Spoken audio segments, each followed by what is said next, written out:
माड़ी सर जी, हिंदी विभाग प्रमुख श्री लक्ष्मण जी काड़े सर, मेरे मित्र हैं वो, सभी शिक्षकगण और प्यारे विद्यार्थियों। बात शुरू करूंगा मैं आज से 100 साल पहले की एक बात है। स्वामी विवेकानंद जी जब अमेरिका गए थे तो एक अमेरिकन ने उनसे पूछा, how are you Swami ji. Swami ji ने कहा कि मैं स्वस्थ हूं, मैं अच्छा हूं। तब उस अमेरिकन को ये लगा कि शायद स्वामी जी को अंग्रेजी नहीं आती है, इसीलिए उन्होंने मुझे हिंदी में उत्तर दिया है। तो उन्होंने कहा कि टूटी फूटी हिंदी आती थी उनको, तो स्वामी जी आपको हमारा देश अमेरिका कैसा लगा। तब स्वामी जी ने उत्तर दिया, no it's very fine, I feel very nice here, your hospitality is tremendous. तो वो अंग्रेज थोड़ा सा परेशान हुआ, कहने लगा, स्वामी जी जब मैंने आपसे अंग्रेजी में बात की तो आपने हमसे हिंदी में बात की, जब मैंने आपसे हिंदी में बात की तब आपने हमसे अंग्रेजी में बात की। तब स्वामी जी ने कहा कि आपने सवाल जो है अपने मातृभाषा में पूछा तो मैंने जवाब अपनी मातृभाषा में दिया, मगर जब आपने फिर तुरंत पलटकर मुझे मेरी मातृभाषा को मान देने के लिए आपने मेरी मातृभाषा में मुझसे सवाल पूछा, तो आपकी मातृभाषा को मान देने के लिए मैंने आपकी मातृभाषा में। तो दोस्तों, यह है भाषा का महत्व। भाषा तेरी हो सकती है, मेरी हो सकती है, भाषा छोटी या बड़ी नहीं हो सकती, क्योंकि भाषा मातृभाषा, विशेष तौर पर मातृभाषा यानी वो भाषा जिससे बंधी है नाभि की डोरी। हमारी नाभि होती है दोस्तों, ये क्या होता है, हमारे जब हम गर्भ में होते हैं तो माँ से संपर्क का एक ही माध्यम होता है, वो होता है नाभि। तो नाभि जो है सीधा सीधा संबंध माँ से होता है, तो माँ का संबंध सीधा सीधा होता है नाभि की डोरी से, और मातृभाषा का संबंध होता है उस भाषा से जिसमें माँ ने हमें सुनाई लोरी से। हमें जो लोरी जो होती है ना, आपने कभी कोई इंग्लिश में लोरी सुनी है, अंग्रेजी में लोरी सुनी है? नहीं, आपको अपनी मातृभाषा में लोरी मिलती है। आप महाराष्ट्रियन, आप मराठा हैं तो आपको मराठी की लोरी मिलेगी, कोई तेलुगु है तो उसको उसकी माँ ने उसको तेलुगु में लोरी सुनाई होगी। तो माँ और मातृभाषा, इन दोनों ही शब्दों में ज्यादा अंतर नहीं है। और मैंने आपसे कहा कि माँ, आपकी माँ है, मेरी माँ मेरी माँ है। मेरी माँ बड़ी है, इसका ये अर्थ नहीं कि आपकी माँ छोटी है, आपकी माँ भी बड़ी है। मेरी माँ, हर एक को लगता है कि उसकी माँ बड़ी है। तो बस उसी तरीके से हिंदी, 123 साल हो गए स्वामी विवेकानंद जी की उस बात को, मगर उस बात को हम आज भी नहीं समझ पाए हैं, क्योंकि आज भी हमारे राष्ट्र की जो भाषा है वो राष्ट्रभाषा के रूप में हिंदी हमें स्वीकृत नहीं है। हमें यानी संविधान को, जब देश आजाद हुआ तब सभी ने एक प्रश्न था कि भाई कौन सी ऐसी भाषा है, क्योंकि कोई भी देश चलाने के लिए एक भाषा जरूरी है जो व्यवहार की भाषा हो। तो वो व्यवहार की भाषा कौन सी हो सकती है? तो सभी को एक बात याद आई, वो आई हिंदी की, क्योंकि तो हिंदी, मेरे देश में 44% लोग हिंदी भाषी हैं, जो हिंदी बोलते हैं वह हिंदी समझते हैं। 44% जो लोग हैं वो हिंदी समझते हैं। अब इसका कारण क्या है? जो दक्षिण भारत के जो लोग थे, जो सांसद थे, उन्होंने इसका विरोध किया कि हिंदी जो है वो हमारी राष्ट्रभाषा नहीं बनेगी। उनका जो नेतागण होते हैं वो ये चाहते हैं कि अगर ऐसा होगा तो केवल जिन्हें हिंदी अच्छी आती है उन्हीं लोगों को बड़े बड़े पदों पर नियुक्त किया जाएगा, और उनका जो क्षेत्र है, उनके क्षेत्र के जो लोग हैं वो वंचित रह जाएंगे उस चीज से। इसलिए उन्होंने विरोध किया। मगर इस विरोध के पीछे का एक मैं कारण बता दूं आपको। लॉर्ड मिकाले का नाम सुना होगा आपने। लॉर्ड मिकाले वो व्यक्ति है जिसने यह प्रश्न किया था कि अगर भारत को जीतना है तो सबसे पहले भारत की भाषा, भारत की संस्कृति को हमें जीतना होगा। लॉर्ड मिकाले ने जो अंग्रेजों से कहा था कि अगर आपको भारत पे राज करना है तो सबसे पहले आपको उनकी भाषा मिटानी होगी, और हमारी भाषा, हमारी संस्कृति जो दक्षिण में तब के समय में थी वो बहुत ही तीव्र थी, बहुत ही प्रबल थी। तो सबसे ज्यादा उन्होंने दक्षिण पर अंग्रेजी थोपी। इसीलिए दक्षिण में आज भी अंग्रेजी का वर्चस्व है। मगर इस तरफ पूरब में वो अपनी भाषा, अपनी अंग्रेजी भाषा थोप ना पाए, और इसीलिए पूरब में अगर आप जाएंगे तो वहां पर आपको हिंदी भाषी ज्यादा मिलेंगे। तो ये कारण था कि दक्षिण वालों ने विरोध किया, और फिर बाद में वेंगर फॉर्मूला, स्वामी वेंगर का एक फॉर्मूला बना। उसमें यह तय किया कि जो बोलचाल की भाषा होगी, जो व्यवहार की भाषा होगी, वो अंग्रेजी भी होगी और हिंदी भी होगी, और हिंदी को राष्ट्रभाषा न घोषित करते हुए केवल राज्य भाषा घोषित की गई। और ये प्रावधान दिया गया उसमें कि 15 साल तक यदि हम देखेंगे कि किस तरीके से हम अंग्रेजी की जगह पर हिंदी को ला सकें, और अगर ला सकें तब जाकर हम हिंदी को राष्ट्रभाषा घोषित करेंगे।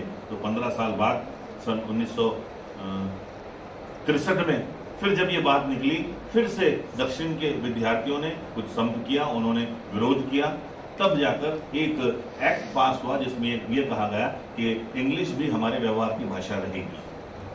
मगर ये भी बोला गया कि हिंदी दिवस के रूप में 14 सितंबर वो दिन है जब हिंदी को राज्य भाषा घोषित किया गया। ये भी घोषित किया गया कि 14 सितंबर हिंदी दिवस के रूप में मनाएंगे, और हमारे ये प्रयत्न होगा कि हिंदी को हम ज्यादा से ज्यादा प्रचलित करें। हिंदी का जो ज्यादा से ज्यादा हम उसको अपने बोलचाल की भाषा बनाएं। इसीलिए हिंदी दिवस आज के दिन हम मनाते हैं। तो दोस्तों, आज के दिन आप क्या कर सकते हैं हिंदी में? अब मैं आपको बताता हूं कि हिंदी पे अत्याचार कैसा होता है। हिंदी पे अत्याचार ऐसा होता है कि हालांकि हिंदी 80 करोड़, पूरे विश्व में 80 करोड़ लोग ऐसे हैं जो हिंदी बोलते हैं। सबसे पहले नंबर की बोली बोलने वाली है इंग्लिश, अंग्रेजी, जिसको के 120 करोड़ लोग जानते हैं, समझते हैं। दूसरे नंबर पे जो बोली आती है वो आती है चाइना की मैंड्रम लैंग्वेज, जो कि 115 करोड़ लोग बोलते हैं। और तीसरे नंबर पर आती है हिंदी बोली, जो कि 80 करोड़ लोग बोलते हैं। 80, पूरे विश्व में 80 करोड़ लोग हिंदी समझते और बोलते हैं। पूरे 100 राष्ट्रों में, 100 देशों में हिंदी बोली जाती है। और सन 1971 से लेकर 2011 तक 161% जो है हिंदी बोलने वाले पूरे विश्व में बढ़े हैं। क्यों बढ़े हैं? क्योंकि ये जो भारत है ये एक बहुत बड़ा बाजार है। यहाँ देश के विश्व के हर एक व्यक्ति को यहाँ पर कुछ न कुछ बेचना है। मैं दुबई गया था तो वहाँ अरबी की दुकान थी। जैसे ही मैं उसके दुकान में गया, मुझे हिंदी में बात किया उसने, आइए सर आइए, मैं आपको क्या दिखाऊं। मैंने कहा यार आप तो अरबी हैं, आप हिंदी कैसे बोलते हैं? बोले सर हिंदी नहीं बोलेंगे तो अपना माल कैसे बेचेंगे। यही स्थिति पूरे विश्व की है। आज पूरा विश्व हिंदी सीखने के लिए व्याकुल है, क्योंकि हमारा जो राष्ट्र है, हमारा जो भारत है, एक बहुत बड़ा बाजार है, और उस बाजार पर अपना कब्जा पाने के लिए पूरा विश्व आज हिंदी सीखने के लिए ललायत है। जब पूरा विश्व हिंदी सीख रहा है दोस्तों, तो हम क्यों न हिंदी को और भी प्रोत्साहन दें। तो जो गलतियां हम करते हैं, मैं बताता हूं कि सबसे बड़ी ये गलती करते हैं कि आज भी मेरे देश में 80% लोग जो हैं अपने हस्ताक्षर अंग्रेजी में करते हैं। आप में से कितने हैं जो हिंदी में हस्ताक्षर करते हैं, सिग्नेचर करते हैं? आप में से कोई हिंदी में? मेरे ख्याल में सर होंगे, मगर और कोई है ऐसा? हाथ उठाइए थोड़ा। मैं खुद भी नहीं करता। अभी अभी सर ने मुझे कहा कि एक रिसीव्ड कॉपी दीजिए, तो मुझे बड़ी बड़ी लज्जा आई कि आज हिंदी दिवस है और मैं हस्ताक्षर अपने अंग्रेजी में कर रहा हूँ। मैंने हस्ताक्षर की अंग्रेजी में, लेकिन रिसीव्ड कॉपी नहीं की, मैंने वहां किया प्राप्त हुई। तो एक कदम मैंने उठाया है, आगे आप भी ऐसे कदम उठाइए। आप भी देखिए कि हम किस तरीके से हिंदी को बढ़ावा दे सकते हैं। हिंदी जब तक बोलचाल की भाषा नहीं होगी, तब तक हिंदी को राष्ट्र भाषा का मान नहीं मिलने वाला। आज भी वो राजभाषा है। तो वैसे मैं हास्य कवि हूँ, मेरे फितरत में नहीं है कि मैं ऐसी कोई गंभीर बातें बोलूँ, मगर हिंदी दिवस है, मैं हिंदी का सेवक हूँ, तो मेरा कर्तव्य है कि हिंदी के प्रति मैं आपको, आने वाली जनरेशन को थोड़ा सा जागरूक करूँ। और हिंदी बहुत ही लवचिक भाषा है। ये हर भाषा के शब्दों को अपने आप में समा लेती है। वो मैंने कहा कि आने वाले जनरेशन को, मुझे मालूम है मैं पीढ़ी कहूँगा, उससे बेहतर जनरेशन कहूँगा तो आप ज़्यादा समझेंगे।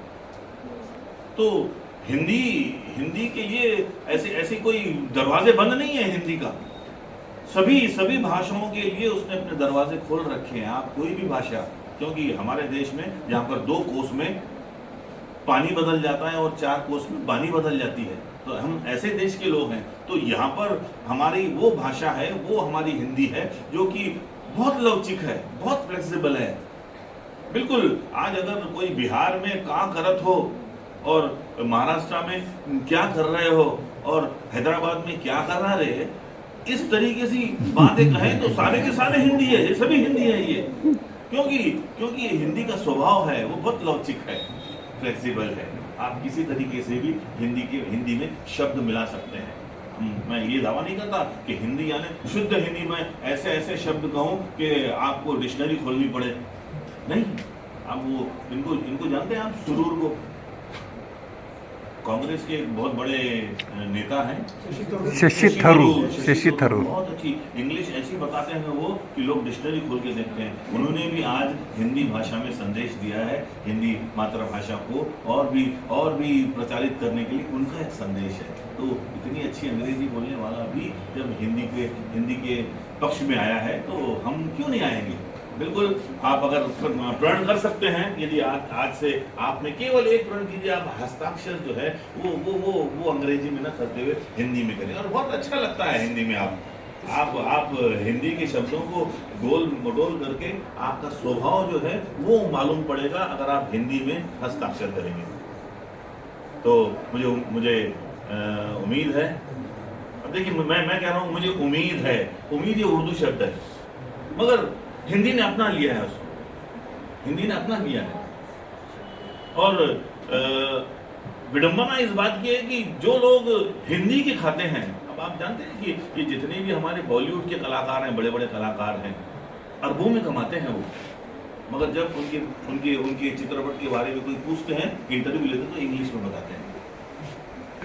मूली जो सिनेमा जो है हिंदी, बाहुबली शुद्ध हिंदी वाली, उसके करण जौहर बोलते हैं I am very happy I have received so much.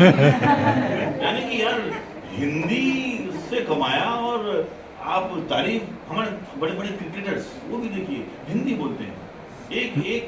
एक था अरोरा, वो भाला फेंकता है, तो अरोरा क्या नाम है उसका, नीरज चोपड़ा। हाँ, एक व्यक्ति बोला मुझे चोपड़ा। जब उसको इंटरव्यू में अंग्रेजी में पूछा गया तो उसने बोला कि आपको हिंदी आती है, आप मुझसे हिंदी में प्रश्न कीजिए, मैं हिंदी में जवाब दूंगा। ऐसे लोग अगर हमारे देश में और भी आएंगे तो